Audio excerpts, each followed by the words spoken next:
Good morning. I'm Harley Schlanger from the LaRouche Organization with your daily update for December 9th, 2021.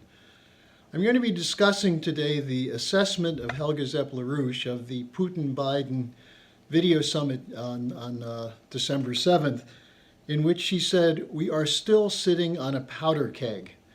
Now, there are some elements of this discussion which seem to be moving toward a de-escalation and a basis for cooperation.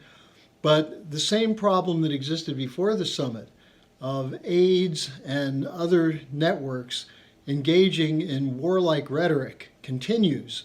And this is the danger that despite whatever Biden may have intended, you have ideologues surrounding him in both parties who are pushing for war.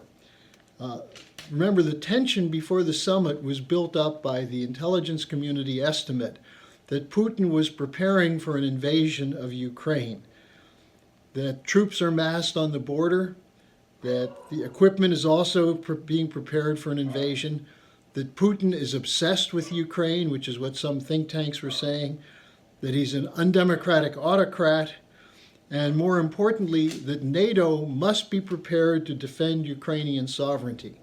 Now, this last point is rich with irony. When was the last time the transatlantic governments were concerned with a nation's sovereignty? Especially with Ukraine. The February 2014 coup defeated and overthrew an elected government. Where was the commitment to sovereignty there? What about the European Union against Poland, where they're asserting one legal standard over and above the Polish courts? What about the Free Trade and World Trade Organization policies? So this idea that you're defending the sovereignty of Ukraine is a sick joke. Now, at the summit, Putin raised what I would say were three compelling issues. First, he asked for a pledge that there would be no further NATO expansion, which would include NATO membership for Ukraine and Georgia, and no advanced weapons to be placed in Ukrainian territory on the Russian border. Now, in this, Putin was asking that the United States and NATO adhere to the agreements that were made in 1990 at a time of German reunification, that the Soviet Union would accept German reunification and eventually dissolve the Warsaw Pact in return for a pledge that there would be no further eastward expansion of NATO.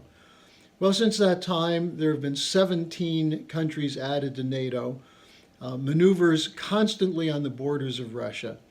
And so the pledge that was made by Secretary of State James Baker to Mikhail Gorbachev was thrown out the window. And Putin was asking that that pledge be renewed, especially because in an era of hypersonic weapons, if you place such weapons on the border, for example, on the border with Russia, the Russian military command would have less than 4 or 5 minutes to react to what they saw as an incursion. So this puts us within decision-making within seconds of what could lead to a nuclear exchange. Now, also, Putin exposed the violations of the Kiev government of the agreements at Minsk and the Normandy format, which the Ukrainian government agreed to. They have repeatedly undermined those agreements. They're not negotiating in good faith. And this is something that Putin raised in his discussion with Biden.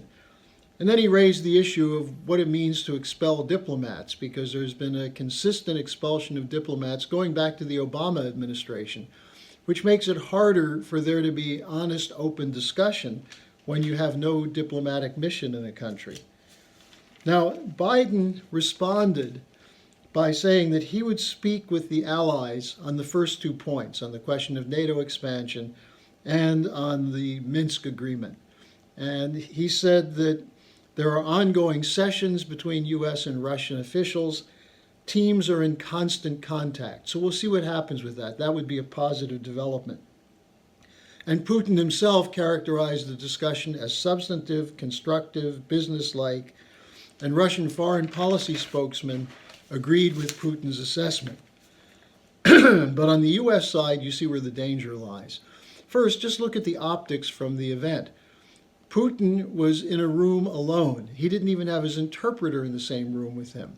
Whereas Biden was sitting there with three minders, three babysitters, you might say. Blinken, Sullivan, and the NSC director for Russia, Eric Green. This gives you a sense that perhaps Biden is not speaking for the full U.S. government when he makes a commitment. Now, after the briefing, after the summit, Sullivan gave a briefing in which he said a number of things about how that Biden delivered his threats to Russia, Putin and he exchanged their views. But then he said that Biden did make clear there would be harsh penalties for Russia if they did invade.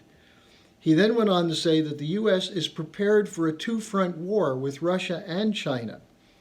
Let me remind you that this is something that's being discussed in the Pentagon. And Colonel Douglas Macgregor, who's a former senior advisor to the acting Defense Secretary Miller at the end of the Trump term, Macgregor said, if there were a war between the U.S. and NATO against Russia over Ukraine, the Western forces would lose quickly, bringing us to the decision as to whether or not nuclear weapons would be used. Now, Blinken, on his part, warned of a blistering U.S. response if the U.S. moves on Ukraine or if China moves on Taiwan. And then he said the U.S. left Afghanistan to free up resources to deal with Russia and China. This is the Asia pivot of Obama. And this is something that we had been consistently warning about, that this move to get out of Afghanistan had less to do with ending the endless wars than to moving to a different arena. That is the South China Sea, the Indo-Pacific on the one side, and Ukraine, the Black Sea, and Crimea on the other.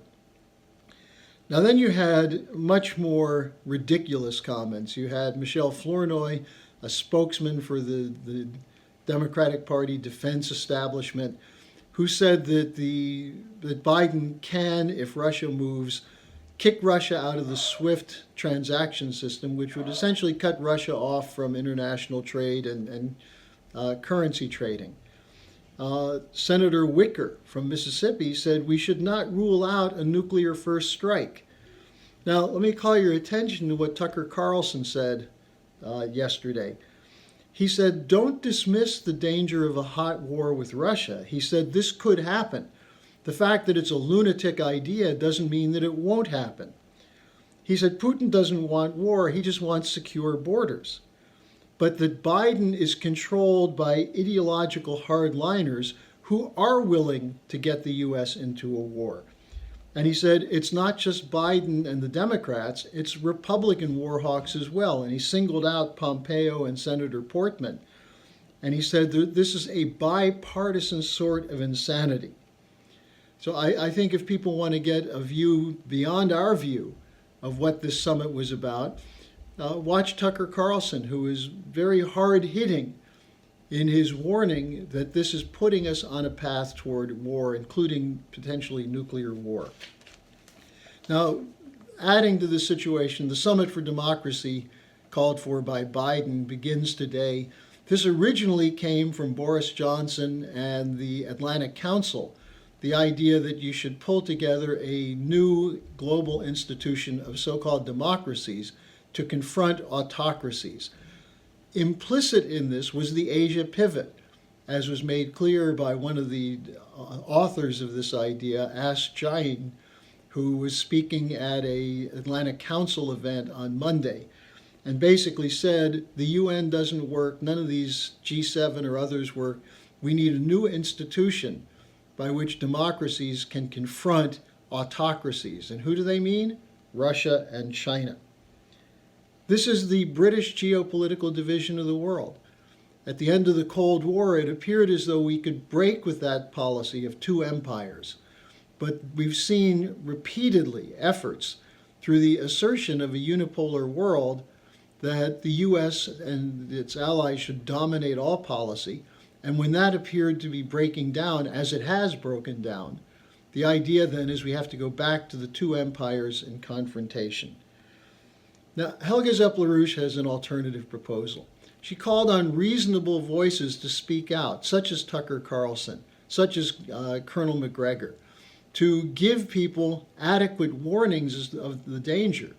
But then it's also necessary to put forward an alternative. And her specific proposal is what she calls Operation Ibn Sina. That is cooperation between the U.S., Russia, and China to rebuild Afghanistan, to provide immediate short-term relief, but for the longer term, economic development, which would be spearheaded by China's Belt and Road Initiative with U.S. cooperation, as the Chinese have made clear repeatedly. Now let me finish with just a simple warning to the people of Ukraine who want NATO membership, those of you who do want it and who think that will protect you. Look at Afghanistan. What happened there? 20 years of war left the country in a shambles. Easy takeover by the Taliban.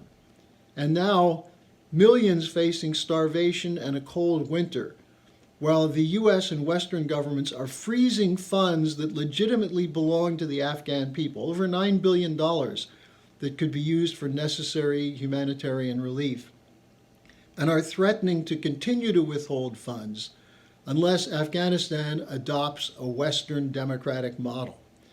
This is what the Summit for Democracy is about. There's only one model that's acceptable, the one that's dictated by the leading financial and military powers under the doctrine of the rules-based order. If you're in Ukraine and you're looking at the prospects for your future, I think you should think twice before throwing your lot in with NATO as a military force against Russia. Better to choose a path of economic cooperation between Europe and Eurasia, and to reject the geopolitical division of the world that comes out of London and Wall Street. So thanks for joining me today. Tomorrow will be Friday, and I'll take your questions. You can send them to me at harleysch@gmail.com.